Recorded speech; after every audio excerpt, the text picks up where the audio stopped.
독일 동화 작가인 미가엘 엔데가 쓴 이 모모라는 책 아십니까?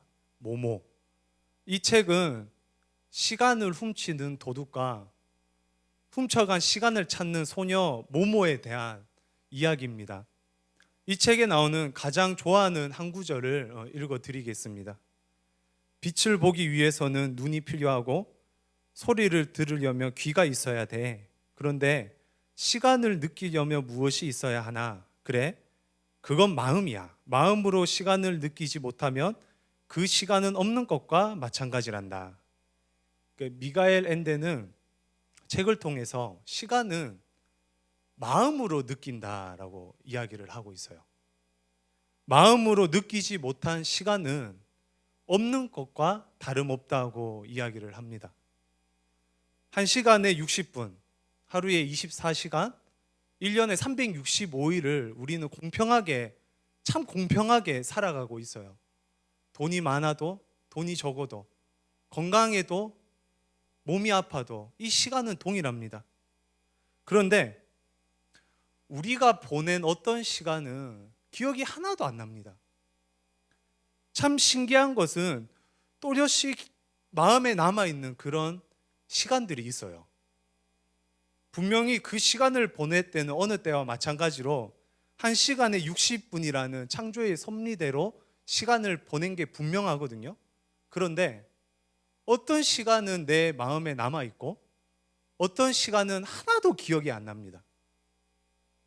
학창시절 때 국영수 수업 시간이 생각나십니까? 하나도 생각이 안 나요. 그런데 친구들과 수업을 빼먹고, 저희들끼리니까 얘기하는 겁니다, 경주에 기차 타고 여행을 간 적이 있었어요.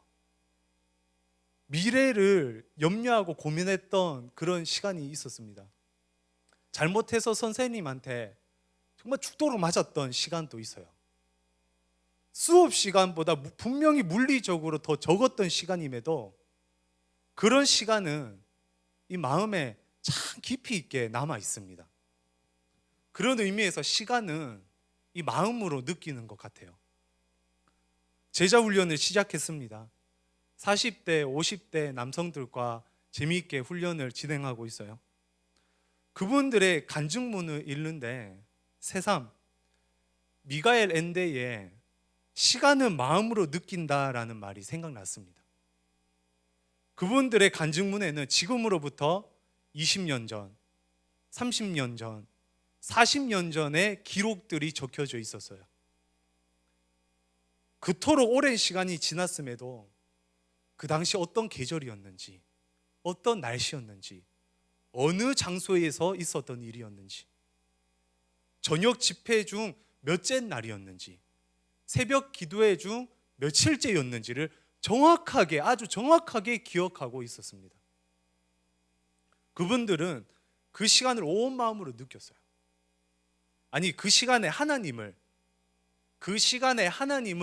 온 마음으로 느낀 거죠. 그래서 20년, 30년, 40년이 지나도 매우 구체적으로 그 사건이, 그 시간이 마음에 남아 있습니다. 사실 이 이야기를 하고 싶어서 책 모모의 이야기를 했어요. 우리가 하나님을 만나야 돼요. 우리가 이 시간에 하나님을 만나야 돼요. 그 시간은요, 우리의 마음에 새겨집니다. 주님을 만나는 시간은 우리 마음에 남아 우리에게 힘이 되고 능력이 되고 주님을 영원히 만날 이 소망이 돼요. 지치고 힘든 몸과 마음을 이끌고 이 자리에 왔을 줄 압니다. 주님을 만나야 해요. 영원한 시간이 우리 마음에 남아있게 될 줄 믿습니다. 여기 있는 저와 여러분 모두가 물리적으로 다 같은 금요 기도의 시간을 보낼 거예요. 근데 누구는 하나님을 만나서, 누구는 영원한 하나님을 만나서 그 시간이 영원히 마음속에 새겨질 겁니다. 그런데 누구는 그냥 물리적인 시간으로 흘러갈 뿐이에요. 간절히 주님을 구하고 만나서 마음으로 주님을 느낄 수 있는 그런 시간이 되길 간절히 소망합니다. 시간으로 설교를 시작했는데 오늘 본문의 시작도 선포된 시간으로 시작이 됩니다. 1절입니다. 다리오 왕 제4년 9째 달 곧 기슬의 월 4일에. 스가랴 1장은 다리오 왕 제2년에 선포를 했습니다. 그러니까 1장부터 6장까지 나오는 스가랴의 8가지 환상은 다리오 왕 제2년에 선포된 그런 말씀이었어요. 지난번 수요일에도 말씀드렸는데 환상의 핵심은 성전을 지으라라는 것이었습니다. 스가랴의 말씀에 힘입어 백성들은 성전을 짓기 시작합니다. 자, 1장부터 6장까지 몇 년이 지났죠? 1장에서 다리오 왕 2년이라고 했고 7장에서는 다리오 왕 4년이라고 합니다. 그럼 몇 년이 지났죠? 2년이 지났습니다. 2년이 지나 다리오 왕 4년 9월이 되는 날이었어요. 스가랴에게 사레셀과 레겜멜렉과 그의 부하들이 찾아옵니다. 왜 찾아왔을까요? 2절, 3절에 그 내용이 나옵니다. 우리 함께 읽어보겠습니다. 그때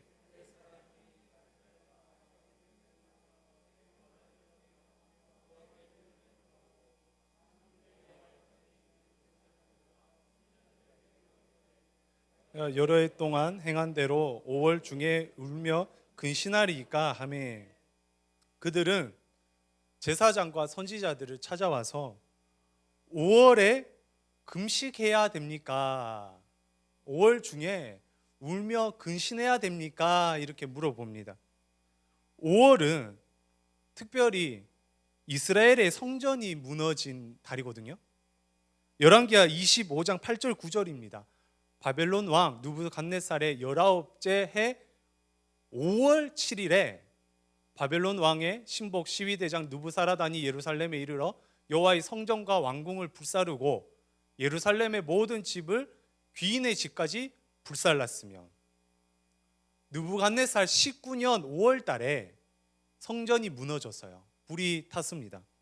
그것을 기억하며 이스라엘 백성들은 5월 달만 되면 금식을 했어요. 그것도 한두 번 하다가 만 것이 아닙니다. 5절 보세요. 5절을 보면 온 땅의 백성과 제사장들에게 이르라 너희가 70년 동안 매달 5월 뿐만 아니라 7월 달에도 금식을 했어요. 그리고 8장 19절을 보면 4월, 5월, 7월, 10월에 금식했다. 1년에 4달을 정해서 금식했다라고 말씀하고 있습니다. 유대인들은 성전이 무너지고 땅을 빼앗긴 후 70년 동안 꾸준히 월을 정해서 금식하고 울고 슬퍼했어요. 이렇게 애통하고 금식한 결과 드디어 성전이 지어지기 시작합니다. 드디어 기도했던 그 응답이 손에 잡힐 것 같아요. 이제 희망과 기대와 설렘이 있겠죠. 그래서 이렇게 스가랴 선지자를 찾아와서 물어보는 거예요. 선지자님, 5월 중에 울며 근신하리이까? 성전이 무너지고 5월마다 금식했는데 이렇게 성전이 지어지고 있습니다. 계속 금식해야 됩니까? 여러분, 이 질문의 숨은 의미가 뭐죠? 금식을 하고 싶다는 거예요? 하기 싫다는 거예요? 하기 싫다는 거예요. 이러니까 하나님께서 스가랴를 통해 대답하십니다. 5절 하반절 말씀인데요. 그 금식이 나를 위하여 한 것이냐?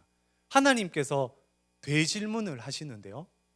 그 금식이 과연 나를 위한 것이었냐? 70년 동안 4달을 거쳐서 했던, 매년 4달을 거쳐서 했던 그 금식이 나를 위하여 한 것이냐? 어떤 말이에요, 이 말은? 하나님을 위해서 한 거라는 말이에요? 아니라는 말이에요? 아니라는 말이죠. 6절도 한번 보죠. 6절 읽어보겠습니다. 너희가 먹고 마실 때 그것은 너희를 위하여 먹고 너희를 위하여 마시는 것이 아니냐. 이 말씀의 숨은 의미가 뭔가요? 너희들이 먹고 마실 때 그것이 누구를 위한 거였다고요?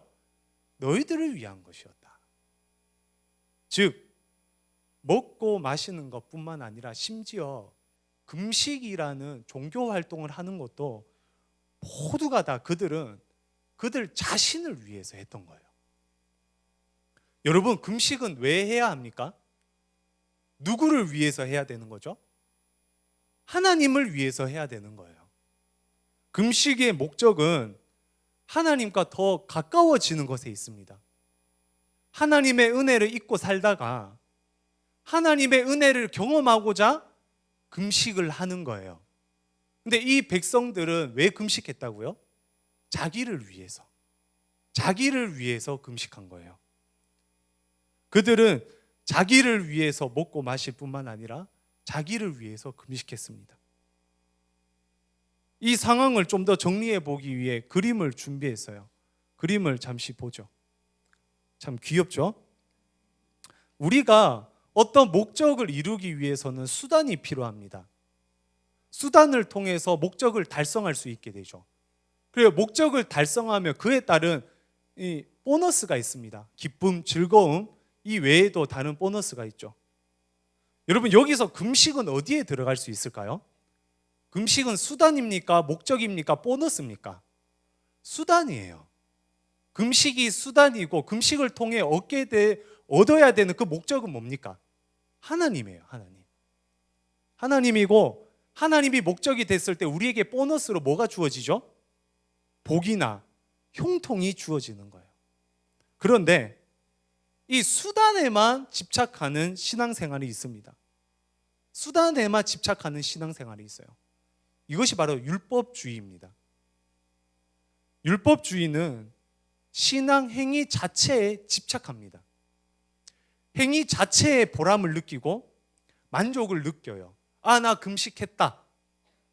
이걸로 신앙이 완성되는 겁니다. 그리고 그러지 못한 사람을 무시합니다. 정죄해요. 수단에 집착하는 신앙은 율법주의입니다. 또 반대로 보너스에 집착하는 신앙생활이 있어요. 그것은 바로 기복주의라고 합니다. 복을 바라는 신앙이라는 거죠. 보너스를 위해서 금식합니다. 금식을 하면, 종교활동을 하면, 교회에 나오면 복을 받을 것 같아요. 기도를 많이 하면 복을 받을 것 같아요. 그래서 기도하는 거예요. 그것이 바로 기복주의입니다. 오늘 본문에서 스가랴를 찾아온 이스라엘 백성들은 바로 율법주의자거나 기복주의자였어요. 금식은 금식 그 자체를 위해서 하는 것이 아닙니다. 성취했다, 금식했다라는 것으로 끝나는 것이 아니에요. 그리고 금식을 통해 누리 일당의 형통을 기대하는 것도 아닙니다. 금식은 왜 합니까? 하나님 만나려고 하는 거예요. 하나님 만나려고 하는 거예요. 이 말씀은 금식뿐만 아니라 우리의 모든 삶의 현장에도 동일하게 적용할 수 있습니다. 오늘 금요 기도에도 동일해요. 금요 기도에는 수단입니까? 목적입니까? 보너스입니까? 수단이죠. 금요 기도를 하는 목적은 무엇입니까? 하나님이에요. 하나님. 금요 기도를 통해 우리가 경험해야 되는 것은 무엇입니까? 만사형통입니까? 복을 누리는 겁니까? 우리가 일어서는 겁니까? 하나님을 경험하는 거예요. 금요 기도에는 하나님을 경험하기 위해 존재하는 거예요. 그래서 바른 기도는 하나님이 목적이 되어야 합니다. 청소년부 사역할 때 교회들끼리 함께하는 수련회를 가곤 했습니다. 우리 청소년 자녀들이 어떻습니까? 먹고 돌아서면 배고프고 먹고 돌아서면 배고파요. 배에 해충이 들어 있습니다. 그런데 이 마지막 저녁 집회 때가 되면 이 학생들이 저녁 밥을 안 먹고 줄을 서 있습니다. 빨리 들어가서 앞자리 차지하려고. 여름 수련회를 3박 4일 하면 누가 시키지도 않았는데 청소년 아이들끼리 둥그렇게 앉아서 집회를 위해서 기도를 했어요. 집회를 위해서 기도를 했어요. 아직까지 그 시간, 그 장면이 마음에 남아 있습니다. 그런데 여러분, 그 학생들이 왜 안 먹고 안 놀고 기도했는 줄 아세요? 휴식 시간에 아이들을 만나서 기도 제목을 물어보면 아이들의 기도 제목은 매우 단순했습니다. 좋은 대학 가게 해주세요. 돈 잘 벌게 해주세요. 공부 잘하게 해주세요. 그게 아니었어요. 열에 열 물어보면 그 아이들은 하나같이 이렇게 기도 제목을 말했어요. 오늘 밤 하나님 만나게 해주세요. 나도 형들처럼, 언니처럼, 선생님들처럼 하나님 만나게 해주세요. 그들의 기도의 목적은 하나님 그 자체였습니다. 하나님 그분 자체를 위해 기도하는 마음이 예수님께서 말씀하신 어린아이 같은 마음 아닐까요? 예수님께서는 어린아이 같이 되지 아니하면 결탄코 천국에 들어갈 수 없다고 했어요. 어린아이는 어떤 아이인가요? 단순하고 하나밖에 모르는 아이가 어린아이예요. 그런데 그가 바라보는 하나가 바로 하나님이에요. 순수하고 단순하고 하나밖에 보지 못하는데 그게 하나님인 거예요. 하나님만 바라보는 단순한 믿음, 이것이 바로 어린아이 같은 믿음 아닐까요? 사랑하는 성도님은 어떻습니까? 우리는 너무 많은 것들을 생각하는 어른이 되었어요. 내일 일을 생각해야 합니다. 미래를 생각해야 돼요. 직장을 생각해야 됩니다. 가정을 생각하고 자녀들을 생각해야 돼요. 코로나도 염려되고 교회도 걱정됩니다.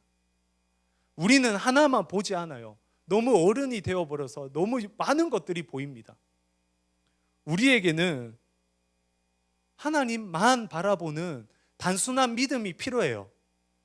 이렇게 어지럽고 힘들 때 더 단순하게, 더 본질적으로 하나님만 바라보는 기도가 필요해요.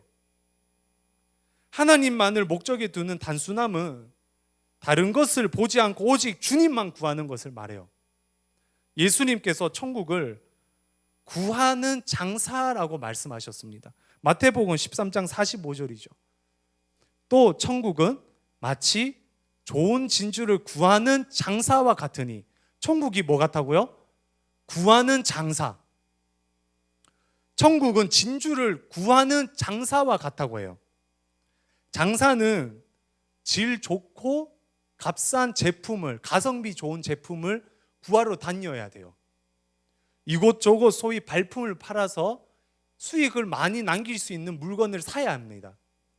그래서 구하다라는 뜻은 발견하거나 얻기 위해 찾는 행위를 말해요. 천국은 찾는 장사 같은 마음을 가지고 있어야 되는 겁니다. 그런 의미에서 성도는 하나님을 찾는 사람이에요. 하나님을 구하는 사람이에요. 딴 거를 구하는 사람이 아니라, 딴 거를 찾는 사람이 아니라 하나님을 찾고 하나님을 구하는 사람이 바로 성도예요. 여러분, 아이를 잃어버린 적 있습니까? 아이를 잃어버렸다고 생각해 보십시오. 난리 납니다. 계속 아이를 찾아다닙니다. 다른 것은 보이지 않아요. 오직 아이만 찾습니다. 지나갔던 모든 것들을 돌아봅니다. 계속 소리 지릅니다. 그 아이가 목소리를 듣고 찾아올까 봐 계속 소리를 질러요. 마음이 급해집니다. 갔던 곳을 또 가보는데 아이가 없어요. 결국에 경찰에 신고하고 주위에 도움될 만한 사람들에게 도움을 청합니다. 아이를 찾기 위해서 이런 마음을 가지고 찾는 거예요. 아이를 잃어버린 부모는 언제까지 아이를 찾을까요? 언제까지 찾을까요? 할렐루야. 찾을 때까지 찾는 거예요. 아이를 찾을 때까지 찾는 겁니다. 하나님을 찾는 것도 이런 마음이 있어야 돼요. 하나님만을 목적에 두는 기도도 이런 기도입니다. 하나님을 찾을 때까지 찾는 거예요. 하나님을 만날 때까지 부르짖는 거예요. 주님을 찾는 것, 주님을 뜨겁게 만날 때까지 주님만을 찾는 것, 그것이 바로 주님을 목적에 두는 기도입니다. 여러분은 이렇게 주님을 찾아보신 적 있으십니까? 여러분은 이렇게 하나님 안 만나면 나 예배당 안 내려가겠다, 결단하면서 주님이 내 음성을 들을 때까지 소리 지르며 주님을 찾아보신 적 있으십니까? 언제 그러셨나요? 혹시 스가랴를 찾아온 백성들처럼 우리의 종교 행위 자체에 집착하며 신앙생활을 하고 있지는 않습니까? 아, 오늘 또 예배 드렸네. 아, 오늘 또 예배 체크했어. 목자에게, 리더에게 예배 드렸어요. 이렇게 행위 자체에 집착하는 신앙생활을 하고 있지는 않습니까? 아니면 우리의 유익에 집착하며 신앙생활을 하지는 않습니까? 이렇게 하면 이렇게 해주실 거야. 저렇게 하면 저렇게 해주실 거야. 저도 수당과 보너스를 기대하며 신앙생활을 할 때도 있습니다. 수단과 보너스를 통한 기도도 만족과 기쁨이 있어요. 정말이에요. 그죠? 세일에 20개 스티커를 찍으면 만족과 기쁨이 있어요. 그죠? 원래 빨리 하고 싶죠, 여러분. 그런데 그것들은요, 매우 일시적이고 불완전한 기쁨만은 우리에게 줍니다. 그 시간은 마음에 남아있지 않아요. 그 시간은 지나고 나면 없는 것과 같습니다. 그거는 영원히 남아있지 않아요. 그런데 우리가 기도 시간에 주님을 뜨겁게 만났던 그 기억은 참 신기하게도 우리 마음속에 영원히 남아있어요. 왜 그런가요? 영원하신 주님을 느꼈기 때문에 영원히 남는 겁니다. 이 세상의 보너스, 이 세상의 어떤 신앙의 행위에 집착을 하면 정말 짧은 기간에만 우리에게 기쁨을 줘요. 지나고 나면 가슴에 남아있지 않아요. 그런데 영원하신 주님, 완전하신 주님을 만나는 시간을 우리가 쌓아가잖아요. 그러면 영원히 그 기억은 남아있습니다. 그리고 주님을 만난 그 시간 때문에, 이 완전하신 주님을 만났기 때문에 이 세상을 살아가기에 충분하게 돼요. 오늘 금요기도의 시간이 영원히 남는 시간이 되길 소망합니다. 그러기 위해서 오늘 주님을 찾는 기도를 했으면 좋겠어요. 성령 충만을 구하셔도 돼요. 그냥 그저 주님만을 외쳐도 돼요. 십자가를 묵상해도 돼요. 소리를 질러도 되고 조용히 침묵하면서 기도해도 돼요. 주님께 집중해봐요. 주님을 만나는 그런 시간이 저와 여러분들에게 지금 이 시간 필요할 줄 믿습니다. 말씀을 정리합니다. 무리들이 스가랴를 찾아왔어요. 그리고 계속 금식해야 할지 묻습니다. 그들의 금식은 율법적이었습니다. 그들의 금식은 기복적이었습니다. 그들의 금식은 하나님을 위한 것이 아니었습니다. 오직 자신만을 위한 금식이었어요.